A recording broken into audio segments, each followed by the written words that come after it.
Okay, let's dive in. We've got quite the stack of sources here for this deep dive, and it's all about, well, bodybuilding.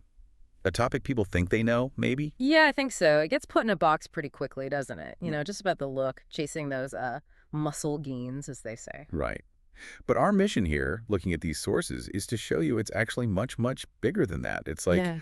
a whole practice grounded in real science. Exactly. We want to unpack the benefits that go way beyond the mere physical, sure, but also mental, emotional, even social, and critically, how it's something valuable for, well, everyone. hmm Not just competitive stage stuff. It's about building a more capable and resilient version of yourself, really. And that whole journey, it starts with understanding the science behind it. Bodybuilding, done right, isn't just random lifting. No. No, the source is really stressed it's built on solid scientific foundations.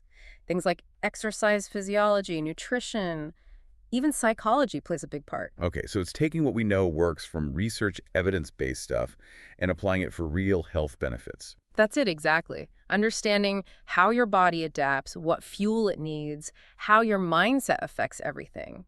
A huge principle here is progressive overload. Ah, yes, keep hearing about that. Yeah, it basically means you have to consistently challenge your muscles just a bit more over time.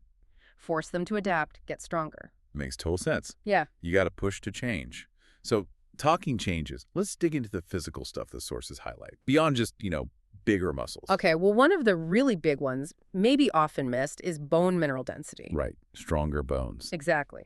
When you load your bones with weight training, they respond by getting denser, stronger. Super important for fighting off osteoporosis down the line. How significant is it? Well, one source mentioned a 2020 study found people doing consistent weight-bearing exercise had something like a 15% lower risk of fractures. That's huge. Wow, 15% just from lifting. That's quite a defense. And it's not only bones, right? The sources talk metabolism too. Oh, yeah. Building lean muscle basically cranks up your metabolic rate. So you burn more calories even when you're resting. Precisely. Which helps with managing weight, losing fat. And it connects directly to another major benefit, better insulin sensitivity. Okay, how does that work? When your cells respond better to insulin, your body handles blood sugar more effectively. This seriously lowers the risk for things like type 2 diabetes and cardiovascular problems. So stronger bones, better metabolism. What about just moving around day to day? Functional strength, joint stability. Yeah, absolutely key. Training through a full range of motion under load strengthens everything around the joints, muscles, connective tissues, makes them more stable. And functional strength. That's just being better at everyday tasks. Pretty much. Lifting weights trains movement patterns you use all the time. Bending, lifting, carrying. Especially important now with so many people being more sedentary. It cuts down on falls, strains, chronic pain. Just makes life easier. Okay, the physical side is clearly massive, but the sources really emphasize the mental and emotional side too, maybe just as much. How does lifting weights actually, affect your head? It's really interesting. Psychologically, every time you hit a personal best lift a bit more, do an extra rep. It's like tangible proof of progress. A little win. A concrete win. And that builds what psychologists call self-efficacy. Your belief that you can actually do things, tackle challenges. That confidence spills out of the gym. I can see that. Set a goal, work, achieve it, builds belief. Is there a chemical thing happening too? Oh, absolutely.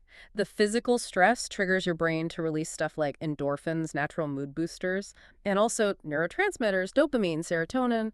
They're vital for mood, motivation, handling stress. What actually changes your brain chemistry for the better? Seems like it. One source pointed to a 2019 meta-analysis showing regular resistance training significantly reduced symptoms of anxiety and depression. Wow.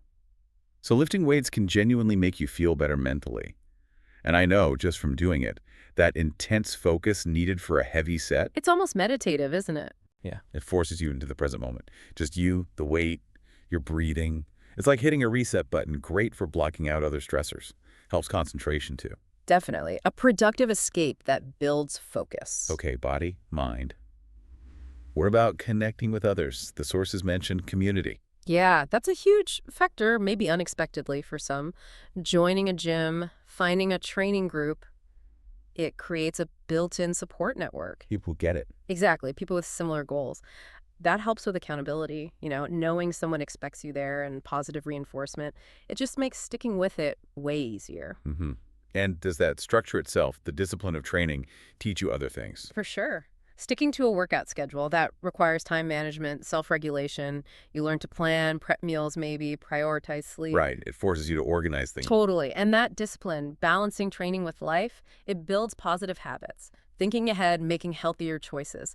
It often spreads to other parts of life. Better sleep, better eating. It's about learning to commit and follow through. Invaluable stuff. Okay, let's tackle something important the sources are really clear on. This idea that bodybuilding is like a guy thing. Yeah, that's such an outdated myth. The sources are emphatic. Women get just as many benefits, sometimes even more critical ones. Like what specifically? Well, improved muscle tone, obviously, but also promoting healthy fat distribution, better overall body composition. And the bone density thing we talked about earlier. Especially crucial for women, yeah. Particularly around menopause when bone loss can accelerate. Resistance training is a powerful countermeasure. What about the getting bulky fear? It's mostly unfounded for most women. Physiologically, women typically have way less circulating testosterone than men. So while they build amazing lean muscle and functional strength, they usually don't develop that same kind of massive hypertrophy. It's a different but equally strong physique. And for men, while higher testosterone might speed up muscle growth. Right, it can accelerate hypertrophy. But the core principles driving change, progressive overload, recovery, nutrition, they're exactly the same for everyone. Gender doesn't change the basic science. So the underlying rules apply equally. Goals might differ, progress rates might differ, but the how is universal. Precisely. It's about your individual journey, not your gender. All right, so if someone's listening and thinking, okay, I'm interested, how do I even start?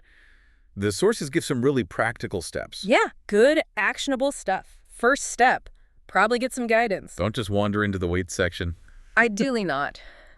Talking to a certified coach, maybe a registered dietitian, someone who can assess where you are, understand your goals, and help build a plan that's safe and actually effective for you.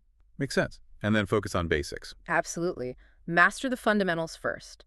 Core compound movements, things like squats, deadlifts, bench presses, overhead presses, Well, why those specific ones? because they work multiple big muscle groups and joints all at once. They build a solid foundation of strength and teach your body to move efficiently.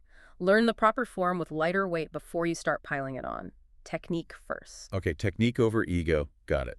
What about fueling this? Nutrition. Oh, it's completely non-negotiable if you want results in recovery. The sources consistently highlight getting enough protein. How much is enough? The range usually cited is around 1.6 to 2.2 grams of protein per kilogram of body weight per day. That sounds like quite a bit. It is, because that's what your muscles need to repair and grow. But you also need good carbs for energy, for the workouts and recovery, and healthy fats for hormone balance and general health. It's strategic eating. Right. And back to that progressive overload idea, how do you apply that safely as a beginner? Slowly. Progress gradually. Don't just slap on huge amounts of weight every week. What's a reasonable increase? The sources often suggest something conservative, like maybe adding 2.5 to 5 pounds or 1.25 to 2.5 kilos every week or two, but only if your form is still perfect. Small, consistent wins add up big time. And the bit people often skip, recovery. The most crucial, often forgotten part. Lifting breaks muscle down, recovery builds it back stronger, so aim for 7 to 9 hours of quality sleep a night. Seriously. And rest days. Absolutely essential. At least one full day off lifting per week. And things like mobility work, maybe some foam rolling, active rest, they're just as important as the lifting for staying healthy and making progress long term. One last practical tip from the sources tracking things. Yeah, super helpful. Keep a simple log. What exercises, sets, reps, weight, maybe how hard it felt. Why bother? It shows you progress objectively, helps you spot when you're stuck, hitting a plateau, lets you make smart adjustments based on data, not just guessing. Takes the guesswork out. Okay, so wrapping this deep dive up, Yep. looking at all this, bodybuilding is clearly way more than just, aesthetics. It really is. It's a whole lifestyle, actually. Applying science, progressive overload, smart nutrition, proper recovery to build not just muscle, but better physical function, stronger mental resilience. And discipline, positive habits. Exactly. Consistency, guided by that science, that's what gets you the results. Strength, body changes, yeah, but also that real confidence boost. So here's something to think about. If you embrace the discipline, the goal setting, the self-regulation that comes with structured training, how could those skills honed in the gym ripple outwards and maybe change other parts of your life you hadn't even considered?